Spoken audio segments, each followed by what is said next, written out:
ഈ ടെക്സ്റ്റേർഡ് ആർട്ടിൽ എനിക്കത് കൈവശം തന്ന പോലെയാണ്. ആ പേപ്പർ പൾപ്പ് ഉണ്ടാക്കിയതിന് പിന്നെ ഇത് തീരാതെ എനിക്കൊരു ഇരിക്കപ്പുറതില്ല.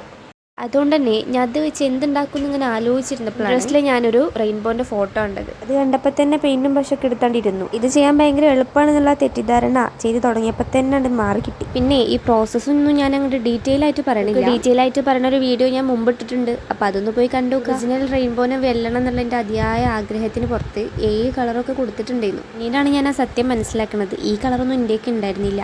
കളർ മിക്സിനെ പറ്റി നല്ലതായിട്ട് അറിയണ എൻ്റെ താത്താനോട് ചോദിച്ച് എല്ലാ കളറും എങ്ങനെ മിക്സ് ചെയ്യണം എന്നൊക്കെ പഠിച്ചിട്ട് നമ്മൾ ചെയ്ത് തുടങ്ങി. ഇവിടെ ഞാൻ ഓറഞ്ച് ആണ് ഉദ്ദേശിച്ചിരുന്നത്. പക്ഷേ പെയിൻ്റൊക്കെ മിക്സ് ചെയ്ത് വന്നപ്പം ചെറുതായിട്ടൊരു പീച്ച് കളറായി. സാരല്ല, അതുപോട്ടെ, റെയിൻബോക്ക് ചെറിയ ക്യൂട്ട്നെസ് ഒക്കെ ആയിക്കോളല്ലോ. ഈ ടൈം ലാപ്സ് കാണാൻ ഭയങ്കര സാറ്റിസ്ഫൈങ് ആണ്. പക്ഷേ റിയൽ ലൈഫിൽ അത്ര സുഖമില്ലേ. അപ്പോൾ നിങ്ങൾ വിചാരിക്കും ഇത്ര കഷ്ടപ്പെട്ട് ഇവളിപ്പോൾ ഇത് ചെയ്യാതിരിക്കണമെന്ന്. ശരിയാണ്, അതിനാണ് ഇപ്പം ഞാനും ആലോചിച്ചത്. പക്ഷേ ഇതിൻ്റെ ഫൈനൽ ലുക്ക് കണ്ടപ്പം ഈ സഹിച്ച വേദനയൊക്കെ ഞാനത് മറന്നു. വീഡിയോ എടുക്കുന്ന എക്സൈറ്റ്മെൻറ്റിൽ ചെറിയ കാര്യം ഞാനത് മറന്നുപോയി.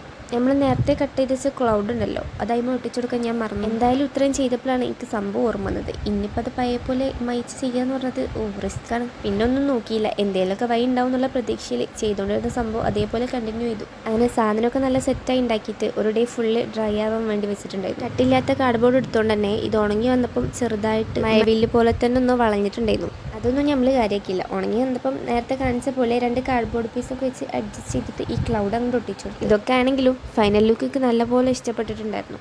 നിങ്ങൾക്കും ഇഷ്ടപ്പെട്ടിട്ടുണ്ടെങ്കിൽ ആ ലൈക്ക് ഒന്ന് ചെയ്താൽ പിന്നെ കൂടാതെ സബ്സ്ക്രൈബ്